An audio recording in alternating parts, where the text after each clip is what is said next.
여수 밤바다 불꽃축제가 잠시 후 밤하늘과 바다를 화려하게 수놓습니다. 이번 행사의 이모저모와 이 시각 현장의 모습을 직접 보여드립니다. 인기를 끌고 있는 광양시 야경 투어도 시범 운영 기간이 연장됩니다. 순천에서는 천년 역사의 흔적을 체험하는 순천 문화읍성 달빛 야행이 펼쳐지고 있습니다. 거문도에서는 제16회 은빛 바다축제가 개막했습니다. 사흘간 계속될 바다축제, 그 현장을 연결해 축제 분위기를 전해드립니다. 오늘 여수 율촌의 낮 최고 기온이 38.1도까지 치솟았습니다. 폭염은 다음 주 초까지 이어질 전망입니다. 여러분 안녕하십니까? 잠시 후 여수에서는 밤바다와 어우러진 불꽃축제가 화려하게 펼쳐집니다. 다양한 음악에 맞춰 형형색색의 레이저와 불꽃이 밤바다를 물들일 예정입니다. 김종태 기자입니다.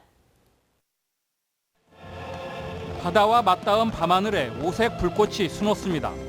빠르고 경쾌한 음악에 맞춰 터져나오는 불꽃은 다시 여수 밤바다에 반사돼 화려한 물빛으로 태어납니다.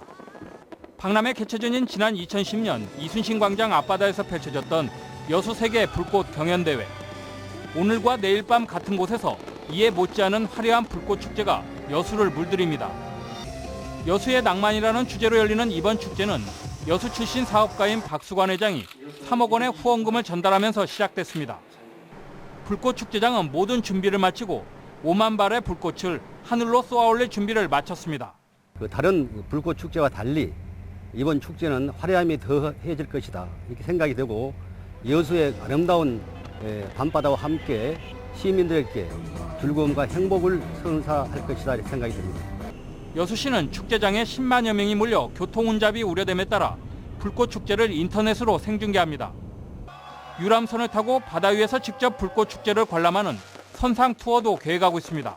국내 관광객들에게는 여수 밤바다의 그 멋스러움을 다시 한번 느끼게 해주고 관광객 맞이에 애를 쓰셨던 우리 여수 시민들에게는 위안이 되고 위로가 되는 그런 좋은 행사가 될 것입니다.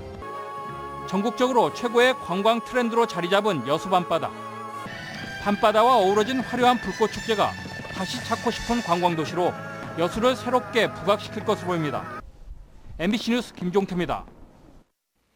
이 시각 현재 여수 불꽃축제가 열릴 예정인 이순신 광장 앞 해상을 직접 한번 보시겠습니다.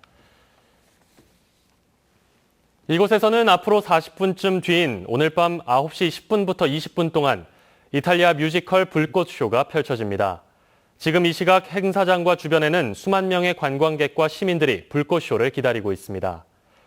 내일은 한화 멀티미디어 팀이 밤 9시부터 30분 동안 형형색색의 불꽃과 레이저 쇼를 연출할 예정입니다. 광양시에서 시범 운영 중인 야경 투어가 인기를 끌면서 시범 운영 기간이 다음 달 중순까지 연장됐습니다. 광양시는 당초 지난달 23일부터 4주 동안 매주 토요일에만 진행할 예정이었던 광양 선샤인 야경 투어를 매주 토요일과 일요일 두 차례에 걸쳐 운영하고 기한도 다음 달 11일까지 연장하기로 했습니다. 광양 선샤인 야경 투어는 구봉산 전망대와 이순신대교, 홍보관 등을 둘러보는 코스로 광양시는 올해 시범 운영을 거쳐 개선 사항을 보완한 뒤 내년부터 본격적으로 운영할 방침입니다. 달빛 아래에서 순천 천년 역사의 흔적을 즐기는 의미 있는 행사가 열립니다. 순천시는 오늘부터 사흘 동안 오후 6시부터 10시까지 문화의 거리 일원 세계관역 14곳에서 순천 부읍성 관청 체험과 성벽 쌓기, 호패 제작 등 순천 천년 역사의 흔적을 체험할 수 있는 순천 문화읍성 달빛 야행 행사를 개최합니다. 또 행사 기간 동안 옥천서원에서는 연자루에 피어난 사랑 이야기 공연과 숙명여대 가야금 연주단 공연 등이 펼쳐집니다. 한편 오늘은 나선화 문화재청장과 이정현 새누리당 대표 등 지역 기관 단체장들이 첫날 달빛 야행에 참여했습니다. 여수에서는 잠시 후에 화려한 불꽃 축제가 펼쳐질 텐데요. 이 시각 거문도에는 은빛 바다 축제 열기가 한창입니다. 현장에 나가 있는 취재 기자 연결합니다. 문영철 기자, 현장 분위기는 어떤가요? 네, 저는 지금 여수 거문도에 마련된 특설무대 앞에 나와 있습니다. 이곳에는 섬 주민과 관광객 500여 명이 참석한 가운데 축제의 시작을 알리는 개막식이 한창 진행되고 있습니다. 이 개막식이 끝나면 곧바로 신나는 축하 공연이 이어질 예정입니다. 거문도 백도 은빛 바다 축제는 올해로 16회째를 맞고 있습니다. 행사 첫째 날인 오늘은 관광객들을 위한 특산물 시식 행사와 함께 거문도 길놀이와 사물놀이 등 전통 행사가 이어졌습니다. 특히 바다를 배경으로 거문도 뱃노래 시연이 펼쳐졌는데요. 어민들이 풍어를 빌며 불렀던 이 전통 노래는 전라남도 무형문화재 1호로 지정된 만큼 시민들의 많은 주목을 받았습니다. 내일은 물고기잡이 체험과 화전놀이, 가요제 등이 오전 10시부터 밤 11시 30분까지 펼쳐질 예정이고 행사 마지막 날인 일요일에도 다양한 체험 행사와 음악회가 이어집니다. 거문도 여행에서 빼놓을 수 없는 게 바로 백도 관광이죠. 유람선을 타고 40분 정도 가면 39개 섬의 비경까지 관람할 수 있습니다. 한편 이번 황금 연휴 기간에는 모두 3,000명에 가까운 관광객들이 거문도 축제 현장과 백도를 방문할 것으로 보입니다. 지금까지 여수 거문도에서 MBC 뉴스 문형철입니다. 여름 휴가철을 맞아 여수 세계박람회장에서 대규모 치맥 페스티벌이 펼쳐집니다. 여수 세계박람회재단과 코레일 전남본부는 오늘부터 오는 15일까지 여수 밤바다 그리고 젊음이라는 주제로 박람회장 엑스포 디지털 갤러리에서 여수 엑스포 치맥 페스티벌을 개최합니다. 무료로 입장 가능한 이번 행사는 인기 가수들의 공연과 아티스트들의 라이브 콘서트와 함께 다양한 이벤트 행사도 열립니다. 오늘 여수 율촌의 낮 최고 기온이 38도를 넘어서는 등 연일 폭염이 절정을 보이고 있습니다. 오늘 여수시 율촌면의 낮 기온이 38.1도까지 치솟아 올해 전남 동부 지역 최고 기온을 경신했고 순천 승주 37.8도, 광양 37.4도, 고흥 포도 36도를 각각 기록했습니다. 기상청은 이번 주말을 포함해 다음 주 초까지 37도 내외의 무더운 날씨가 이어지다 이후 폭염의 기세가 조금씩 꺾일 것으로 전망했습니다. 여수 경도 개발에 1조 원이 넘는 투자를 약속한 미래에셋그룹 박현주 회장이 여수를 방문했습니다. 박 회장은 지난 10일부터 오늘까지 2박 3일의 일정으로 직접 경도를 방문해 이번 투자를 결정하기 전 디자이너들과 조사 검토까지 마쳤다며 호텔부터 최대한 빠르게 착공해 투자에 속도를 내겠다고 밝혔습니다. 박 회장은 주철현 여수시장과도 만나 여수가 예전과 다르게 활기와 생동감이 넘치고 싱가포르보다 관광개발 조건이 좋아 투자를 결심했다고 덧붙였습니다. 최근 미국과 캐나다에서 이케아 서랍장이 넘어지면서 어린이가 사망해 소비자들의 우려가 커지고 있습니다. 국내 대기업이 만든 서랍장도 이케아 제품처럼 넘어져 사용자가 부상을 입는 사고가 발생했습니다. 송정근 기자입니다. 47살 장모 씨는 지난달 여름옷을 찾기 위해 서랍장을 열다 서랍장이 갑자기 쓰러지는 통에 밑에 깔리는 사고를 당했습니다. 팔다리에 심한 타박상을 입은 장 씨는 병원 치료를 받았습니다.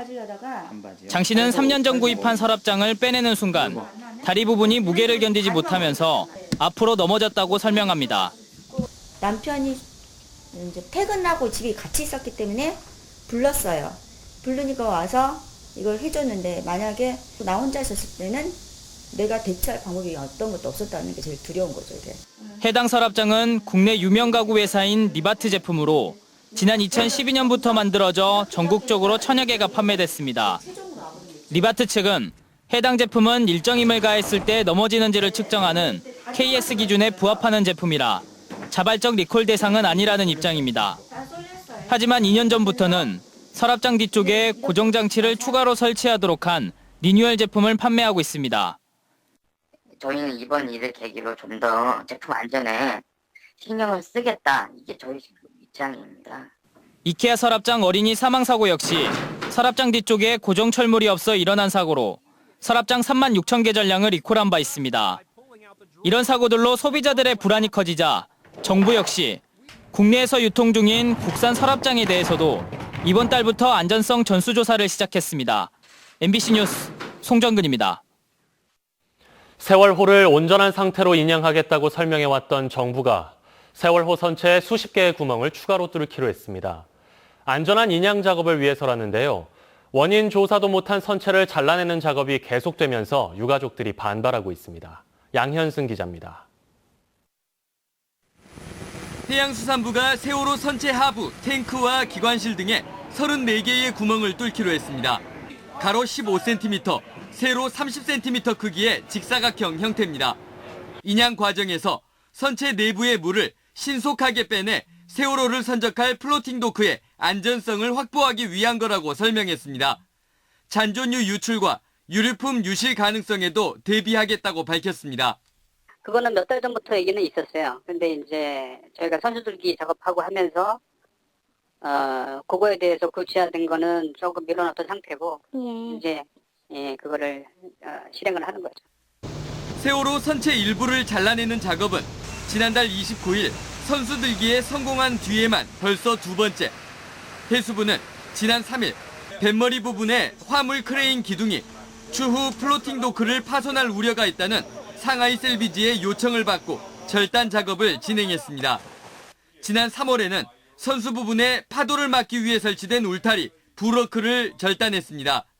이미 인양 준비 과정에서 선체에 93개의 구멍이 뚫어진 상태입니다. 그 안에 9분이 더 계시고 그다음에 우리 유품도 있는데 그걸 어떻게 할 건지 대책이 없는 상태에서 계속 천공만 해야 되면 문제가 큰 소지가 되지 않나. 한편 세월호 특별조사위원회는 천공을 추가로 뚫겠다는 해수부의 결정이 향후 사고 원인 조사를 어렵게 할 수 있다며 우려를 나타냈습니다. MBC 뉴스 양혜승입니다. 고흥과 여수를 잇는 연륙교 명칭 논란과 관련해 고흥 군민들이 강경 대응 입장을 밝혔습니다. 파령대교 군민대책위원회와 전국 고흥향후회는 어제 기자회견을 열고 파령대교라는 명칭은 타협의 대상이 아니라며 조정이나 협의를 주장하는 정치권은 명칭 결정에 관여하지 말라고 주장했습니다. 이들 단체는 또 연륙교 명칭 결정에 대한 재심의 일정이 구체화될 경우 국토지리정보원 등 관련 기관을 방문해 파령대교라는 명칭의 당위성을 강하게 전달하겠다고 설명했습니다. 더불어민주당의 전당대회를 앞두고 당 대표 후보들이 호남 민심 잡기에 나섭니다. 더민주당 대표 후보들은 내일과 16일에 각각 열리는 광주와 전남의 합동연설회에서 텃밭 민심을 자극하며 지지를 호소할 예정입니다. 김상곤 후보와 추미애 후보는 호남 출신과 호남 며느리론을 앞세워 자신이 적임자라고 주장하고 있고 이종걸 후보는 호남 민심 회복을 위해서는 이른바 비문 후보가 대표가 돼야 한다고 주장하고 있습니다. 광양시가 지역 면단위 오지에 위치한 보건진료소에서도 예방접종을 실시하기로 했습니다. 광양시는 오지 주민들의 편의를 위해 이달 16일부터 관내 면단위 14개 보건진료소에서도 성인에 한해 폐렴구균과 인플루엔자, 신증후군 출혈열 등을 접종하기로 했습니다. 광양시 보건소는 시민들의 보건 안전을 고려해 10년 전 진료소 예방접종을 중단했지만 최근 선제적 보건의료 서비스 제공 등을 위해 재실시가 필요하다는 결론을 내렸다고 설명했습니다. 전기요금 누진제를 한시적으로 완화하겠다는 정부 결정에 대해 두 야당이 임시 방편에 불과하다며 근본적인 대책 마련을 촉구했습니다. 더불어민주당 우상호 대표는 비대위 회의에서 여론이 들끓으니 임시 방편으로 선심 쓰듯 요금을 깎아주는 것은 여름이 지나고 잠잠해지면 제도 개편을 안 하겠다는 것이라고 비판하며 공정한 요금 제도를 추진하라고 요구했습니다. 국민의당 박지원 비대위원장도 정부 대책은 애들 껌값도 못하는 찔끔한이라며 누진제 축소를 통해 가정용 전기요금을 대폭 인하해야 한다고 말했습니다. 순천시가 올해 정기분 주민세 11만 5,200여 건에 18억 6천만 원을 부과했습니다.